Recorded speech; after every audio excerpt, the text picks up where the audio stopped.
Good afternoon, everybody. Today is Tuesday, January 27th, 2026. Welcome to our Town Council special workshop. Mr. Clerk, if you could please take the roll. Councilmember Ramirez, Here. Councilmember Lord, Here. Councilmember Duncan, Here. Vice Mayor Callahan, Mayor Butt. Present. We have a quorum. All right. Could you all please join me and rise for the Pledge of Allegiance?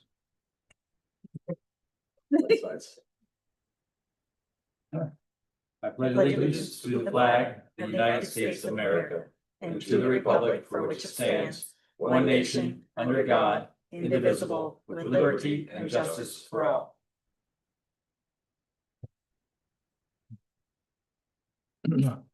All right, everyone, welcome to our special council workshop.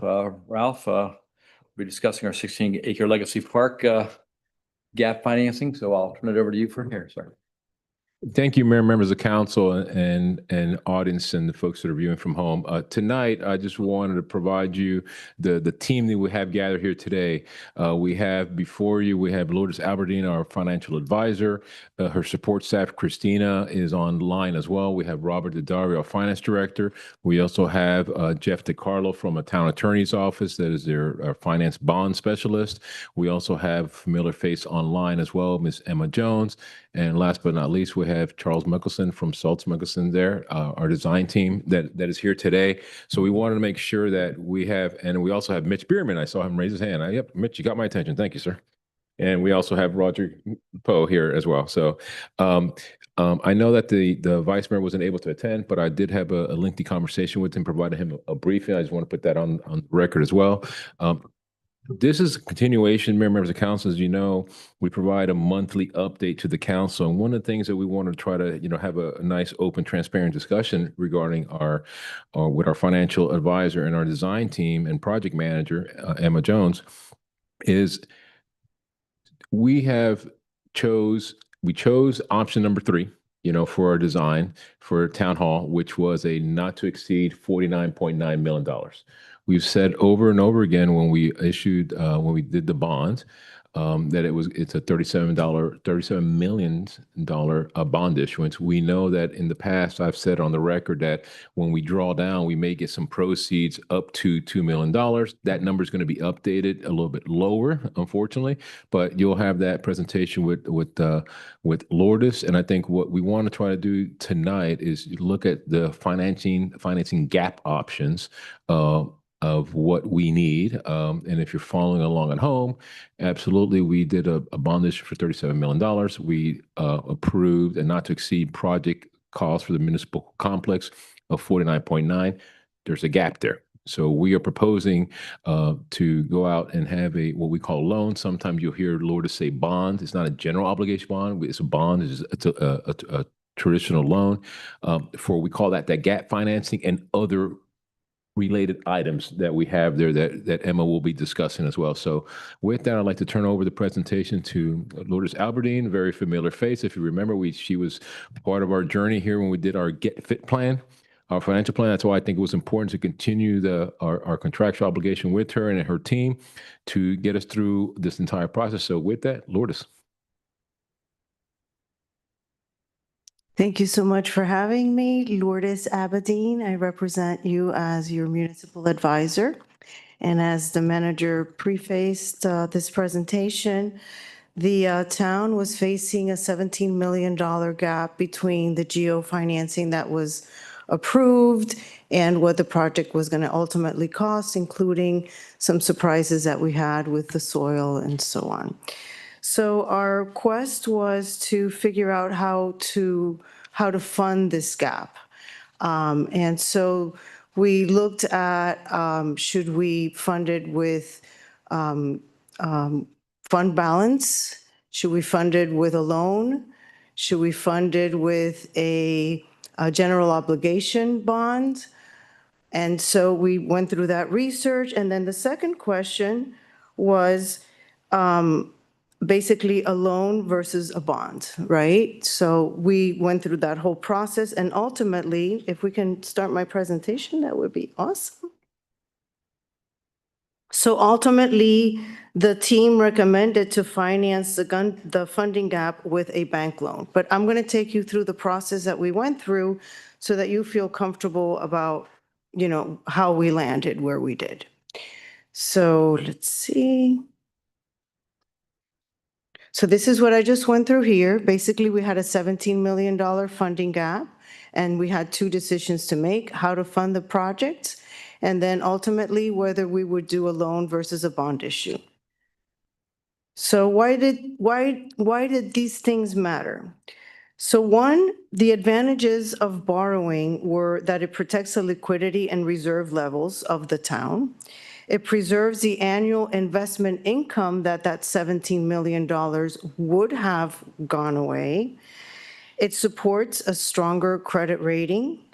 It maintains budget flexibility, and it ensures that you have hurricane and emergency response capacity. So this doesn't work all the time, but it works in this situation because the town does have strong cash balances, and investment yields right now are near the loan rates. The liquidity and reserves do matter, and long-lived capital projects must go on. So we went out to the market and said, okay, so let's figure out what are the alternatives? What does the market look like? And we specifically interviewed these 5 banks. These are banks that we felt really were very interested in providing credit to the town, and they're very, well-rated banks in the community. So so you see here are the 5 banks. We received the little asterisk are the numbers of proposals that we received from each. TD Bank, we received 2 from TD Bank. TD Bank is the bank that currently the town banks with. And ultimately, as we would expect, the one that has given the town the best terms for this proposed financing. But we did look at all of them. Truist came in with a very good proposal as well. And INB Bank was very new to the market, and they came in as, really putting all their efforts in. So all of them really showed up. City National also, all of them, honestly. Regions Bank as well. Ultimately, we selected TD Bank. Their proposal was the best. And we ended up on the right-hand side, you can see the proposal that was selected. This proposal has a 14.18% fixed rate. It has no prepayment penalty, and it's amortized for 20 years with a 15-year term. And the security for this would be non-ad valorem revenues, legally available non-ad valorem revenues. So basically, it does not get paid from property taxes. So did I go too far? Oh, yes. Okay, so now we look at the 2 options that TD Bank offered us. So one of them was closed prepayment. Basically, they had a restriction that you can only prepay 25% of your outstanding balance on a yearly basis. This really doesn't serve us much, so there was no use in that 25%. The open prepayment, on the other hand, allows us to prepay at any time without penalty. Normally, we want the term and the amortization to match, because basically what that means is that you're going to end up with a balloon payment on year 15. But because we are allowed to prepay at any time, what we would do is on year 13 or 12, we'd start kind of like keeping an eye out for an opportune time to refinance. And so because we have that ability, I think we feel very comfortable, recommending the disparity between the term and the amortization. If you can see here, so that you can compare both monetarily, on the left side, you have the closed prepayment, and surrounded by the green is the open prepayment. And on the right-hand side, you have the difference. As you can see, the difference in interest rates was 5 basis points. The total interest cost between the non-prepayment and prepayment is $110,525 throughout the life of the loan. And then you have your average annual debt service. There's a $5,000 difference there that we felt was worth the ability to be nimble towards that balloon payment. And then your maximum annual debt service would be a $6,000 difference. Does anybody have any questions so far? Okay. All right, so now we move on to, now that we have the best bank loan, we were out there, right? We interviewed these banks, we got all these terms. We go and we say, okay, now should we do a bank loan or should we do a bond issue? Not a GO bond issue, but a revenue bond issue. So right here, oops, I think I went too far ahead. Yeah. So here we have the bank loan on the left, which is in green, because that's what we decided to go with, and the bond issue on the right and the difference. So this, based on the analysis, the bank loan was a preferred option, the one in the green, because it has a lower cost of issuance. It had greater structural flexibility. I think the manager will go into a little bit of detail later, but you may be getting some grants and you may be getting some brownfield tax credits, but we don't know yet. So we wanted the flexibility, that is, those monies came in and you decided that that's where you wanted them to go. You had the flexibility of doing that. Whereas in a bond issue, you would have to wait 10 years usually for your first call. And then it also had a shorter amortization period while it maintained the debt service fairly affordable. So the next thing we looked at was borrowing cost versus the investment earnings. So we said, okay, if we borrow now that we've decided we're going to go through with this loan, this keeps being where we're going. If we borrow with this loan, the first year of interest is going to be $676,000. If we invest those $17,000 currently, and this is, just by looking at a pool loan that exists that, all the Florida municipalities are able to invest through, and it's AAA rated, et cetera, so very safe, you can earn 3.82%. So the difference in that is 36 basis points. And so really, if you kind of think about it, the net cost of your borrowing versus using your debt, your reserves is $27,000 a year. Now, I can't tell you that the range between, what you're going to be paying in this loan and what you're going to be earning in interest is going to maintain itself. It could widen and it could, come closer together. But it's a pretty good analysis, and we thought that this was definitely the prudent financing scenario. So a quick recap. Financing $17 million of the funding gap while keeping town reserves invested. Basically, based on current market conditions, the combination of borrowing and cash results in about a $27,000 difference in the first year. And this strategy aligns with the manager mentioned earlier, our fund balance get well plan that we set off on a few years ago. And so we want to make sure that we maintain our good credit rating and our strong financials. And then so on the right, you'll have a table that shows, the cash fund versus the combination of cash fund and borrow. And we will see now. So now I show you what the combined project would look like. Oh, did I go too far? Yes.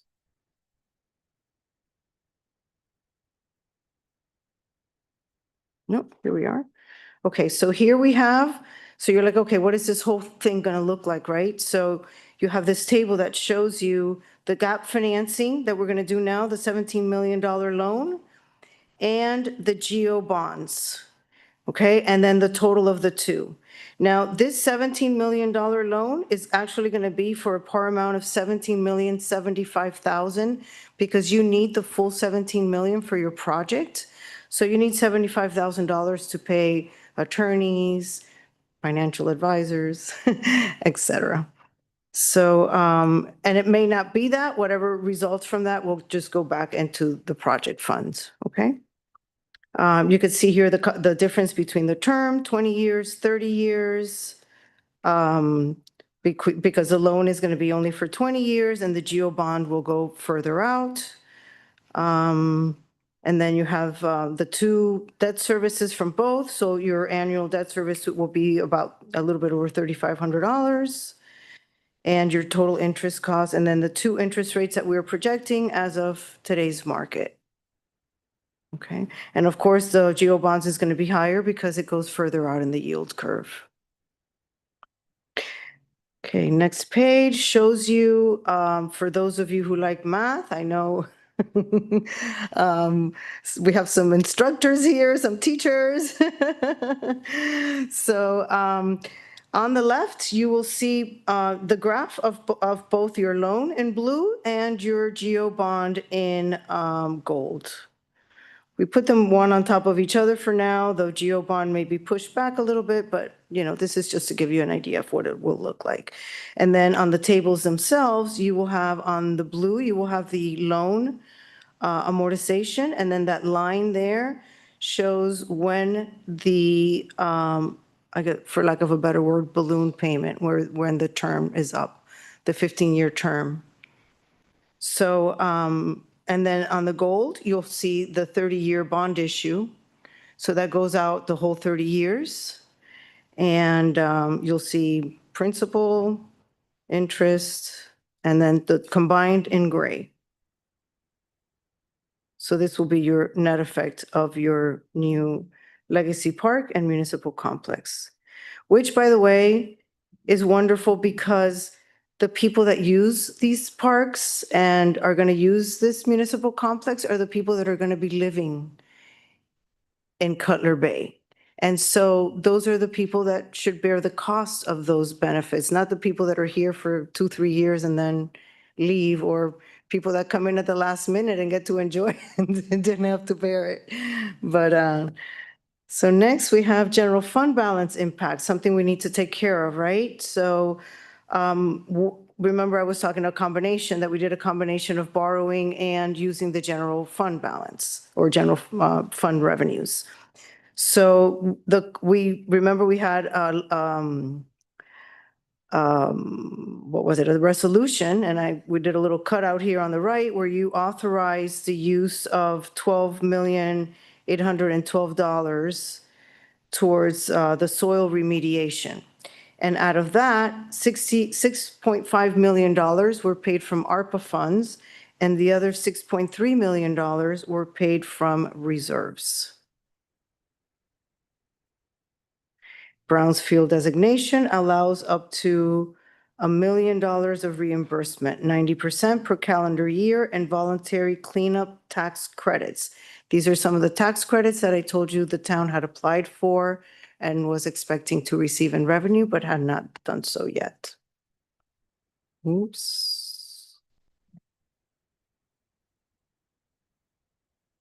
So we also authorized another resolution that authorizes to use $3.3 million in Blue Heron Park soil remediations. So that's another part of the project that was funded with general reserves. And same thing applies here with the VCTC tax credits. And then this is pretty interesting here. So this kind of shows you where we've come and where we are. Now, we kept the same for 24 and 25 because we don't have audited financials yet. So we just assumed it was going to stay the same. And then we have Legacy Park soil remediation we talked about with a $6.3 million. And then the Blue Heron Park soil remediation for $3.3 million, amounting to $9.677 million. And so you see there on the graph on the right where we are, or where we assume we are, all the way down if we were to receive none of those tax credits or grants that the manager has diligently applied for. And so now our fund balance would end up at $18.6 million. And so then, is that good? Is that bad? So We basically follow the rules or kind of use the rating agencies as a guide. So the town is already using reserves for soil remediation cost, but the additional use of fund balance could weaken the town's credit profile, and that would affect the interest rate on your GO bond issue, which is coming up. So we don't want to do that. So the rating agencies place a significant amount of weight on your fund balance and your liquidity, particularly your available fund balance ratio. So this metric is heavily weighted and helps support overall other weaker metrics, right? Because the town current ratio is very strong, we keep it requires that triple A metric in your fund balance and liquidity in order to bring along some of the other weaker measurements. So under these rules, the triple A level required is $14.1 million. So at 18 million, we're still in the safe zone, okay? So we talk a little bit here about the projected millage impact of the $37 million again. We just wanted to do a little bit of an update because preliminary taxable values have gone up. So if you could see here now for the $37 million, which will be paid by the voted millage, which would be in today's dollars, 0.56 of a millage. So it's not even a full millage for every $100,000 of taxable value of your home. Okay. Let's see. So we've made some assumptions here that the preliminary taxable value, the average annual debt service, and we also assumed a 2% growth in taxable values. Okay. Expenses to be reimbursed by the $17 million bond loan issuance. I guess we have here the Saltz Mickelson Architects and the Sandtech for a total of 3.9 million, meaning that part of your $17 million has already been spent, which is good, which means you're not borrowing ahead of time. So you're being very diligent in your financings. Go, Robert. Next steps, investment policy development. So in order to keep that gap close and make sure that we maximize on our, thank you, investment opportunities, we will embark on getting the town some written policies. The state has a statute with authorized investments if municipalities have no written policies. And there's plenty of stuff there, which your town is currently using. But if you have an investment policy, it's more tailored. So it will help continue to, gap that bridge between investment earnings and the cost of, and your interest cost.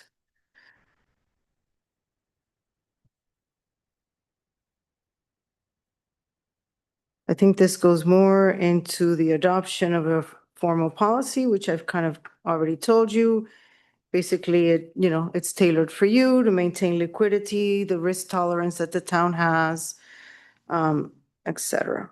Safety, liquidity, especially safety. So I'm done with my presentation, but happy to answer any questions. Thank you very much. I'm really glad that, when I first started talking about this to Ralph, probably had a completely different idea of which way we should go. And I'm glad we have financial advisors to show you why the errors of my ways would not be prudent. So to thank you for that. Are there questions from the council for going? Councilman Duncan. Thank you, Mr. Mayor. Not necessarily a question, but more of a comment. I want to thank you and your team for all the hard work that you do to provide and prepare all of these and really working the numbers and trying to help the town best be prepared financially moving forward to get this across the finish line. We all knew that we had a funding gap when we chose the actual, the final design, so to speak, when we were doing that. And we knew that we would need to address how we were going to accomplish that. I think with the state of the town's current uh, finances, with what we have in our account, 18.6 million after you draw down, before we take into account any sort of voluntary tax credits or any other grants or any other funding that we might be able to put back in addition to whatever money we put back in potentially at the end of every fiscal year, as we have for the past several years. The interest alone on that 18.6 million is more than enough to pay a substantial chunk of whatever that debt service would be on a loan annually. So I think that this is the most prudent course of action. I would absolutely love to see how we develop and where that investment plan goes specific for this town, as opposed to just going with whatever the state has, because I think we'd be able to, if we had that ability to kind of control our destiny of our own finances, then I think that's the best course of action moving forward, and it just creates that much flexibility. So I'm extremely excited to be able to hopefully get this across the finish line sometime soon. But thank you so very much for everything. I thank you for your comments. We take it very seriously. Councilman Lord? Thank you. Thank you. I am one who does not love math. And as you well know, because you have spent a great deal of time with me, educating me when I first was elected 5 years ago, and then again yesterday. Thank you for your time. I thank Robert for his time and Christine for her time as well. I have a much better understanding of what it is that we're going to be doing here. I think it's important that I think it's a great idea that we go with the loan rather than the bond. There's a $6.3 million savings there for us to do that over the course of the life of the loan. And as I mentioned to you yesterday, I think it's very important for us to keep our general fund liquid, because, for instance, the arsenic that we found, and we had the money that we could, it's very important for us to keep it liquid. So I think this is a really solid plan. And, we should be getting VCTC, funds back for both 2025 and 2026. So I think it looks good for us. So thank you again for your time yesterday, though, as well. Councilman Ramirez?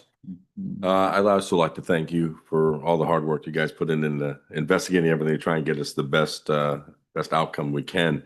Councilmember Duncan actually mentioned something in reference to additional fundings down the road, brownfield stuff and everything else like that. And I think that it's important to our residents to know that every single year that we deal with Tallahassee and also the federal government is that we are asking for some money to offset some of that. So this number, which seems large, in all likelihood may not be as traumatic as we think it's going to be. So thank you guys again for doing that. And I want to, thank Ralph for trying to always think ahead about, where we can pull the next grant.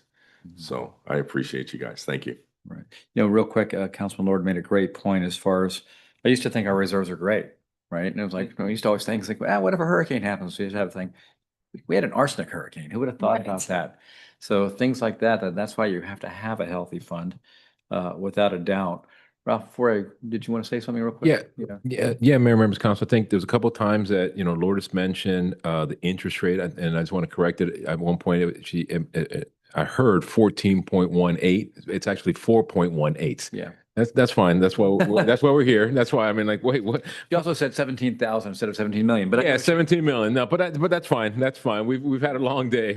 We've had all night, but I think it's very important, and we want to be very, very transparent, particularly that one graphic that we showed you was a dramatic decline in our general fund balance. I mean, we knew that, and I think that the challenge for us, as your staff, and when I say staff collectively, as financial advisor, our finance director, even our town council, is that balancing act, right? That balancing act that we have to do in terms of, we know there's going to be some VCTCs, voluntary tax cleanup credits, and just for the record, we know that we have been already awarded $526,000. We'll receive half of that now, and the other half when the site is cleaned up. We also know that we have a potential grant that we have received that'll go back into our general fund for Coastal Ridge Preserve. It was $856,000. And then also that's from the Flores Communities Trust and also from the Flores Communities Trust for Veterans Park of 1.5. That was not shown in that graphic. And like, I'm going to, use one of Robert's phrases, until I see the money in the bank, it's there, but we know it's coming. It's been awarded already. But again, we want to show you the worst case. We could have fluffed up that presentation. I didn't want to. I want to provide you that without any types of grants. And I think the balancing act there that you want to see from what Lourdes did is really saying, you know what, sure, we wanted to show graphically to the council and the community. Absolutely, we could draw that $17 million from our savings account. We're going to pay for it in the long run in the GEO bond. We're going to pay for it in our rating.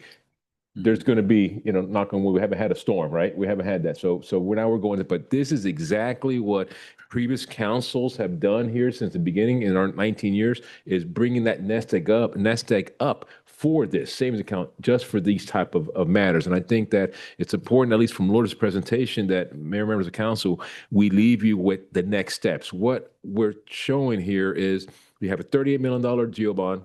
We're going to draw down 38, right?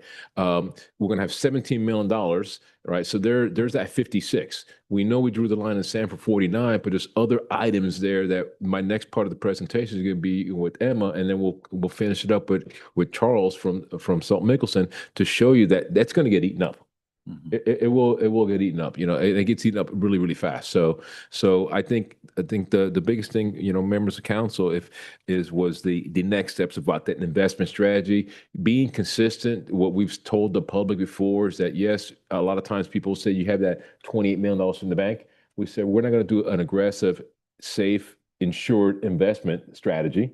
Like Lourdes mentioned, until we have secured the funding on this side to build our legacy park.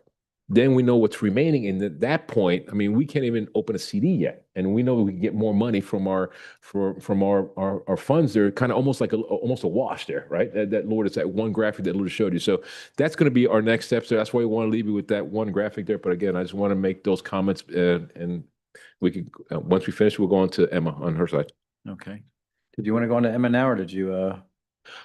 Sure, absolutely. I mean, Lourdes will be around. I know next we have, Emma Jones, as you know, has been providing on a monthly basis, updates. And I think here we're going to develop. You've heard us talk about GMP number one. GMP number one was the soil remediation. She's going to go into what we call GMP number two, and then GMP number three, guaranteeing maximum price that we have there. So Emma, I think you'll be able to share your screen.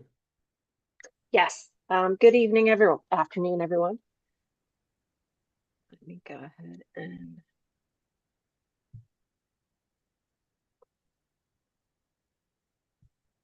hold on 1 second. There we go. Okay, can everyone see my screen? Yes. Excellent. All right. So I'm just going to run through some of the, of where we are and how it relates to everything that you just heard from Lourdes. So on the top portion of this, it shows the project timeline. So you can see that, we completed our construction documents. The soil remediation is going to be wrapped up at the end of February. We are in the process of permitting. The next phase 2, starts the underground utilities and site work. And then obviously we have the vertical build and the closeout. So phase 1, which is GMP 1, was the 12.8 million that you heard about earlier. That the good news is we have come in approximately $500,000 under budget on this portion of the project, which is great news. Our thought is to use the gap loan that's been discussed for the phase 2 construction, which is for the underground utilities, and then draw down the GEO bond at the beginning of 2027 for the construction phase 3.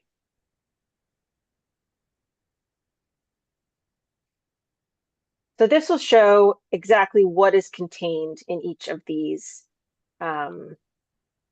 phases. So obviously phase 1, we did the design, which included all of these elements. We did the site remediation, which included removing the soils with the arsenic and bringing in new soils, compacting, and then environmental testing. Under the phase 2, we will be doing all of the below grade site work. So drainage, utilities, to include water, sewer, stormwater, electrical, and conduits for data. We will also be doing some redundancy for the data, which allows us to have these be EOC centers, so emergency operating centers. And then we will be importing additional soils to bring the building's elevations up to FEMA level so that we can have them as EOCs, and then the final park elevations as well. Then the construction phase, we've got the below grade building components, so foundation and structural elements, the vertical buildings, obviously community center, the pool, and the town hall, hardscape, which includes parking lots, roads, sidewalks, and retaining walls, and then the FF&E, or furniture, fixtures, and equipment, technology, data, landscaping, Southwest 212, and the items that are needed to obtain LEED Gold, which is required by the town's bylaws. So as we've gone through this project, we have also, we've brought all of the buildings up to the FEMA EOC elevation, and that allows us to apply for other grants in the future. So we're setting ourselves up, having the infrastructure in place to be able to chase future grants.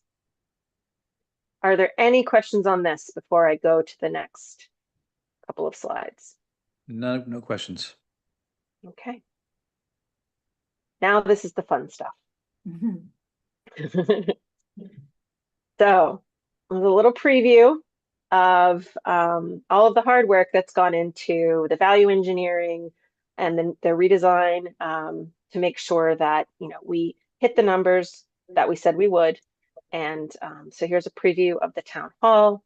You can see in the upper left, there's the town's logo of the heron, the mural on the front of it. We've stayed nice and traditional to really the feel of Cutler Bay, and I think it's a really nice product. These areas, Ralph likes to call them the spider legs that go out off the side of the building. Those will be covered, so it will be a covered area or shaded area for people to stand. Any questions on this? No question. Continue. All right.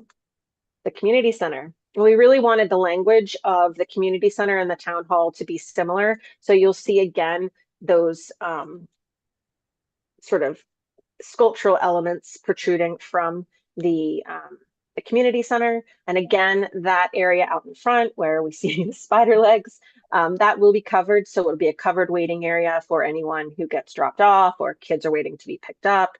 To the right, you see the pool entrance, and again, keeping that sort of the vocabulary, the similar between the two buildings. And that is my summary. Any questions? Anybody want to make some nice comments? All right, Councilman Duncan. Thank you, Mr. Mayor.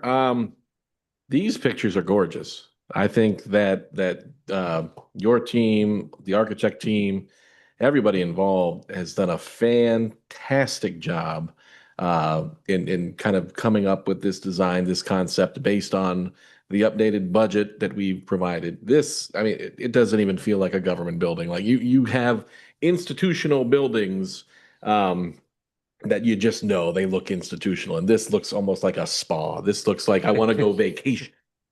The town hall building is gorgeous. The mural is a beautiful effect. I love the clock. I mean, little details like that. The community center It just everything about this just screams, Cutler Bay.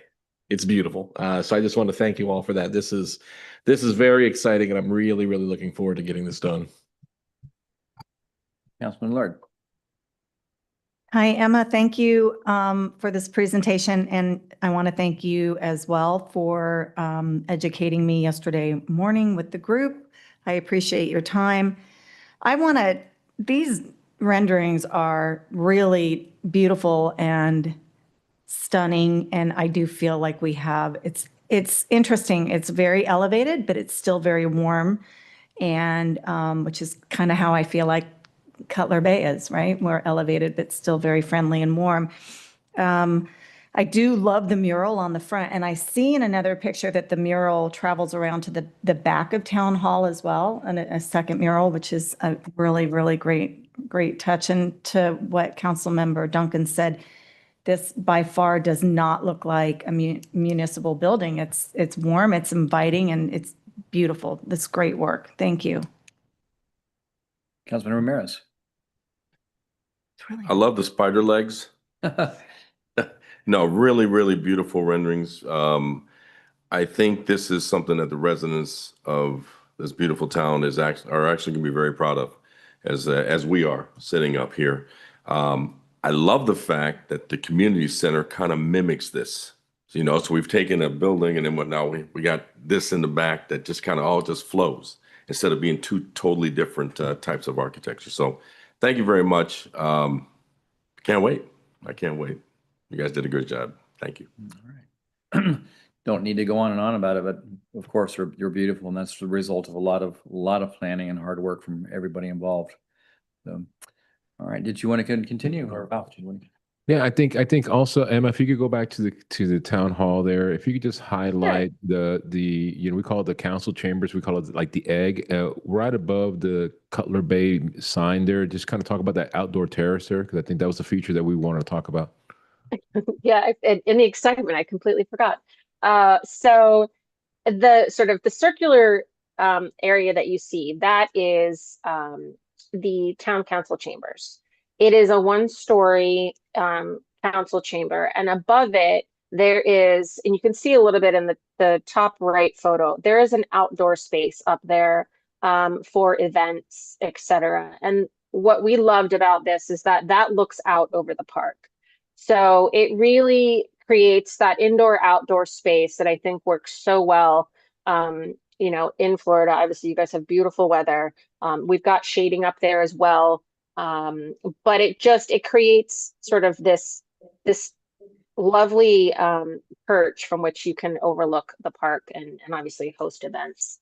So I think that's just a great sort of other element. And Councilmember Lord, I love that you saw the mural on the back side as well. We really it's funny, this building was hard because when you look at where it sits on the site, it does not have a back side.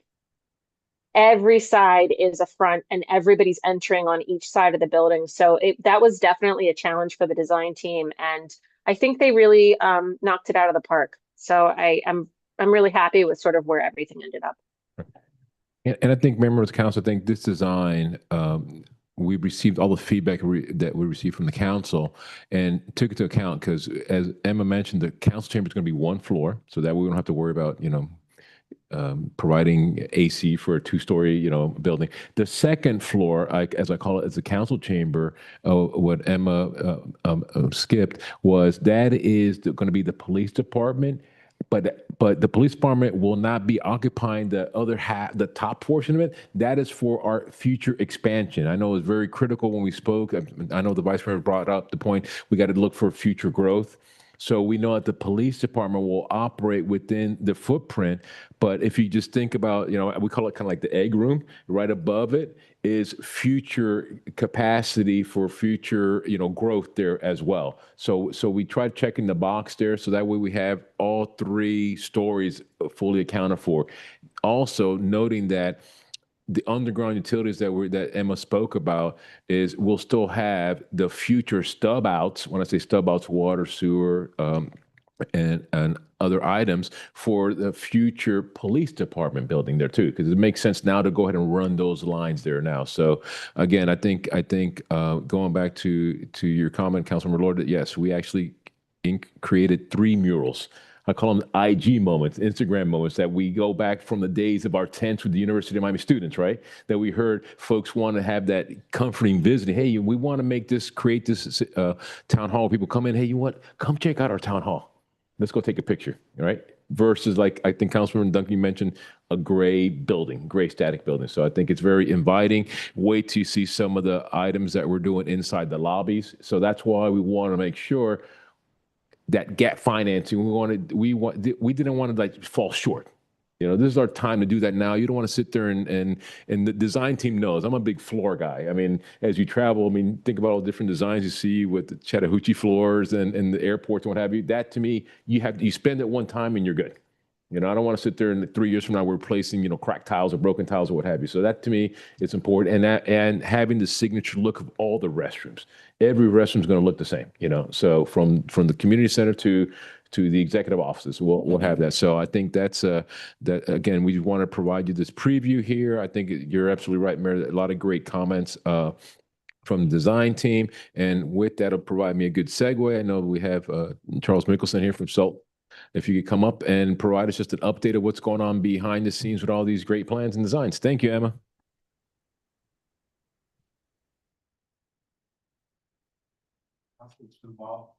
Since I've had a chance to speak.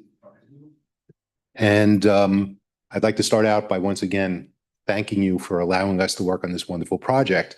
The entire design team is very excited about it. And to reinforce the fact that between Ralph and Emma, you have incredible advocates that have worked on your behalf to make sure they've gotten the best out of the design team. We've come up with a design that not only looks wonderful and has some character that we hope reflects the character of the city, but it's a fiscally responsible design. It's constructible, and we're working very greatly with the city and with the contractors to make sure we bring this thing within the budget. So it's a win-win scenario for everybody. Behind the scenes, we've completed the construction documents. They've been in for permit review. We're trying to work through Durham at Dade County to make sure the mitigation of the site is complete and the documentation is all in place. We spent an extensive amount of time with Ralph and Emma reviewing every detail of the plans and making those adjustments to make sure that not only the outside, but every nook and cranny inside the building reflects the desires, needs, and represents the city in the most positive light. There's still a lot of work to go, but a lot has been accomplished. I've had a few Pepto-Bismol evenings over the last couple of months, but the deadlines have been met, the problems have been addressed, and we're here in a positive light to move forward. So once again, thank you. And I think, you know, behind the scenes, and you know, Charles will laugh about that. There's been a lot of contentious meetings, right? I mean, but I think it's important that we're all one goal. And I think also, Mayor, members of council, I'd like to also thank our town staff.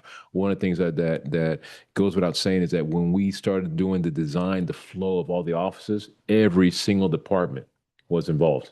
With Charles's team, Emma looking at the flow, office spaces, you know, arrangements of the desk, reception areas. So everyone from Maria in the front desk to each department head, you know, we were all involved, and as well as the aquatic facilities. All right, we had Michelle there and the pool folks there as well. So, and the community center as well. We had, you know, E.T. Maria Paola looking at the different rooms set up. So that type of detail, we wanted to make sure that everyone had ownership and involved, and Charles's team was just absorbing that information, saying, it's your house, you're going to design it, we'll put it there, tell us what functionality you want. So to the point of what mirrors we want on the side of the building, of the rooms, and what type of retractable multi-purpose rooms we need as well. So again, I want to thank town staff too, because it took a lot of time as well.